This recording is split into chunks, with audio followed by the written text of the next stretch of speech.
Welcome to Founders District TV, where we share simple solutions that have remarkable results. I'm your helpful host, Michael Varma.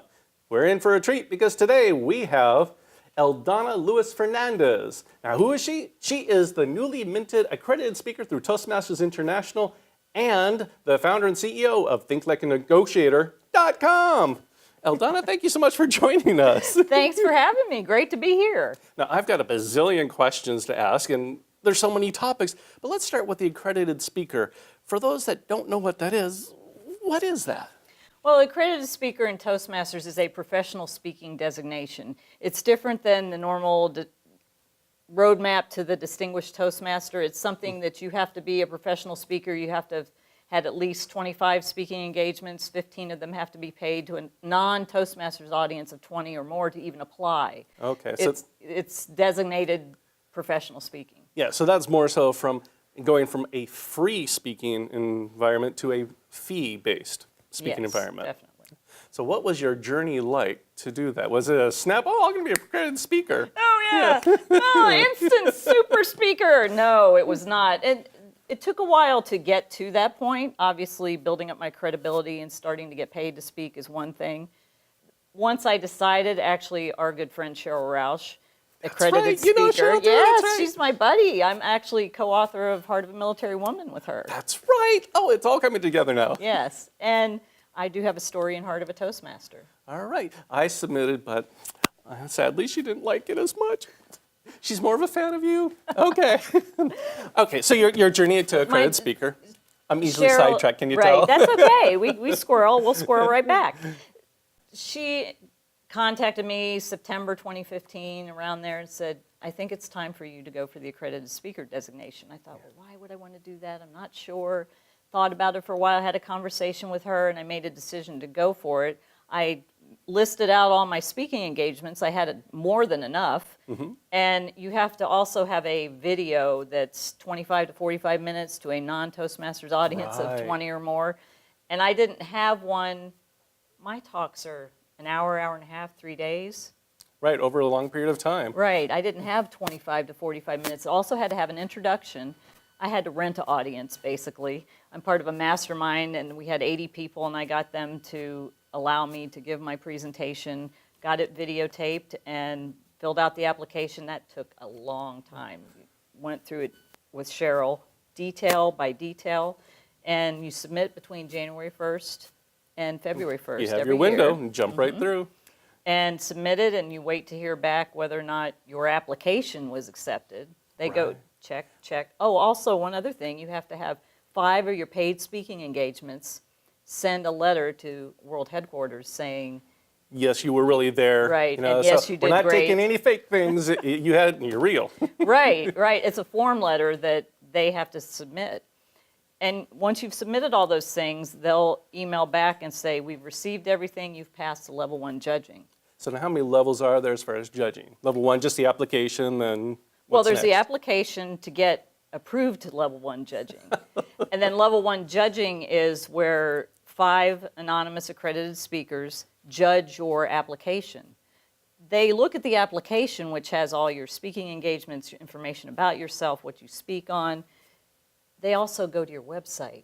They also go to look at YouTube. everything, yeah. They look, and are They you vet really you. out there? Right, Exactly. right. Because they want to make sure that if you become an accredited speaker through Toastmasters International, it's their name that you're leveraging. Right. So they want to make sure that you're a true blue person. Exactly. Because nowadays with YouTube, or you can be in our lovely studio and you can make one of these things together and cobble it and edit, and they don't know. Right. So once you got past the application process, and do you have to do a formal speaking engagement in front of a live studio audience? Once you pass level 1, you get notified you passed to level 2.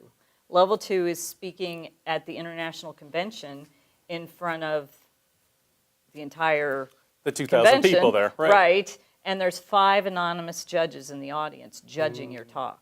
And we were told if you go over 20 minutes, you could risk being disqualified. And you're there, you give your talk, and then you wait. And then they announce it they announced it the next day. And Those then, of us then who you, made it. if you made it or not, and congratulations, you did make it. Yes, I did. And I believe that you are a select few of those accredited speakers. How many speakers do you recall? There are 69. I'm number 68. All right. And how many female accredited speakers? There are 15. 15. See, she knows something. And because, in fact, do you know Karen Twitchell? Yes, I do. So Karen and Sharon. Oh, okay. Yes. It's a big happy family. Yeah. So now, if you had something, a tip for somebody who wanted to go to accredited speaker status, what would you recommend for them to do?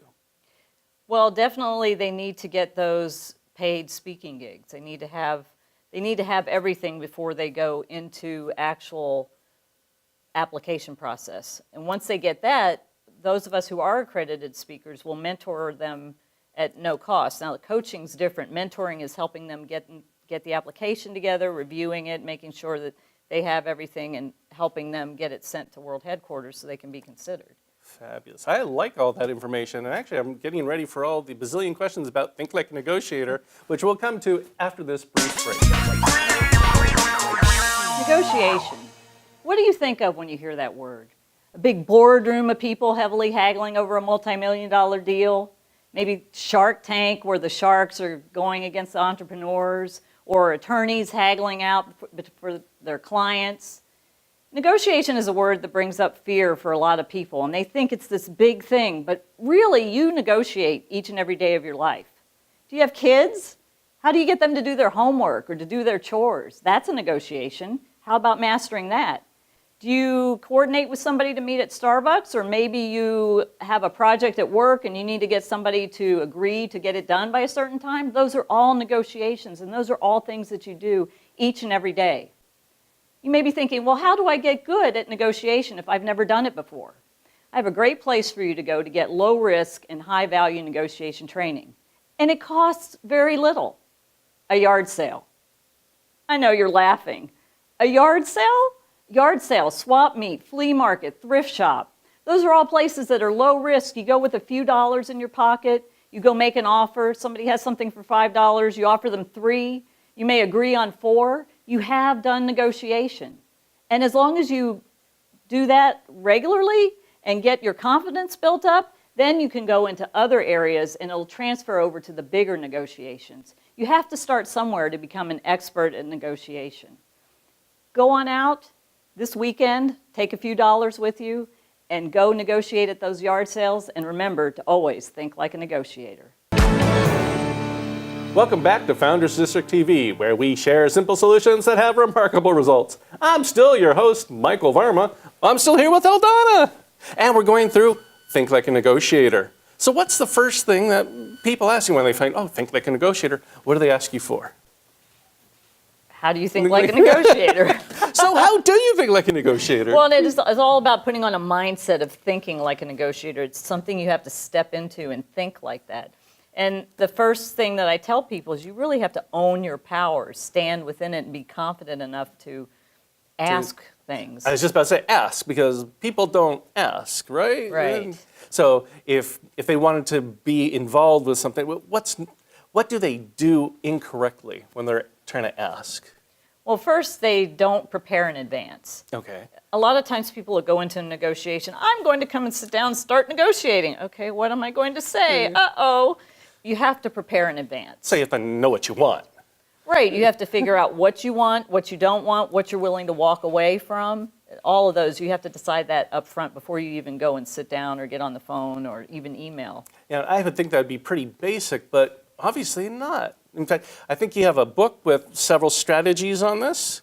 It's called Think Like a Negotiator! On thinkinglikeanegotiator.com. Oh my God, that's fabulous. And how many strategies do you have? 50. 50. We don't have time for all 50. No. All right, okay. But do you have one strategy beyond being prepared that you can, or that's probably one strategy, right? Right. What's a second strategy? You have to determine whether something is or is not fair and reasonable. And how do you determine that? Well, fair implies a proper balance of conflicting interests, and I say conflict because it's two sides having a difference of opinion on what they want. Reasonable means not extreme or excessive, so something that's fair and reasonable is balanced and somewhat moderate. Now, that's different for everybody.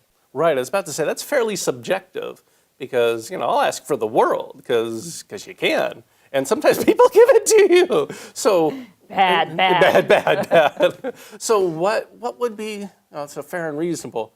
Yeah, I'm trying to think of how do you figure out what that that subjective factor is?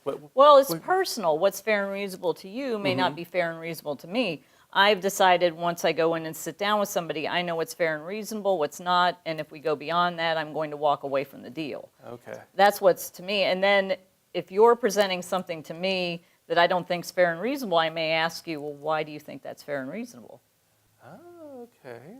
So I know one question that comes up all the time for me is like, well, Michael, I bought a new car, I got a really good deal, and I did it within 30 minutes. So they're like, oh, you have to come help me negotiate and get my deal with the car. Because I've heard people sit in the sales room for like 6 or 8 hours, and that, to me, I think that's unreasonable. So what makes them stay for that long? Is this... It could be the joy of doing it. Okay. I buy one of those big wall calendars, the laminated wall calendars every Okay. year. It's $17. I usually go to the local office store and get it. This year I decided I wanted one with flowers on it. Well, I bought one and they sent it to me. They folded it, a laminated calendar. Gosh. Like, okay, can't do anything with that. Called, got them to send me another one. I said, I suggest you roll it and put it in a tube. They rolled it, put it in a box. It was smashed. Okay, I'm in, because it's not fair and reasonable what they're doing, and I know I can use this as a story to help somebody else as well. Third time, you can't make this stuff up. It comes folded again. Oh my. Fourth time, I got it for free and shipped overnight. And somebody said to me once, well, why did you even bother? It cost you more time to do that than not. But in the little things, when you learn that expertise, it carries over into the bigger negotiations, and you have the confidence that goes with you. Ah, I like that. My dad would love to argue with telesales people on the line because he was retired in that he could do it. It was just fun to him.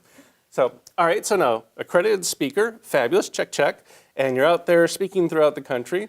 You think like a negotiator, that's fabulous. In fact, that came from military training, or how did that come about? It did. I spent 23 years in the Air Force. I retired as a master sergeant, and I was in the contracting career field. My title was called contract specialist. I negotiated small contracts up to over $100 million. And stateside, internationally, even deployed to the Middle East after 9/11 and did some buying over there. Retired from the military, went to work for some defense contractors as a contracts negotiator on the other side of the table. Oh, so took what you knew and put it into private business for yourself. And myself and helping others, too. Excellent. So you think like a negotiator, you've got a accredited speaker. What's next for you? More speaking. More speaking? More speaking, training. I'm working on getting some training contracts, doing some consulting. I actually helped some people with writing dispute letters and things. I've gotten a lot of money back for people with that. All right, so if somebody needs to get a hold of you, and you can pitch directly to the camera, how did they get a hold of you? You can contact me at Eldonna at thinklikeanegotiator.com. Fabulous, and there you have it. Another fabulous issue of Founders District TV, sharing simple solutions that have remarkable results. Until next time, present yourself well.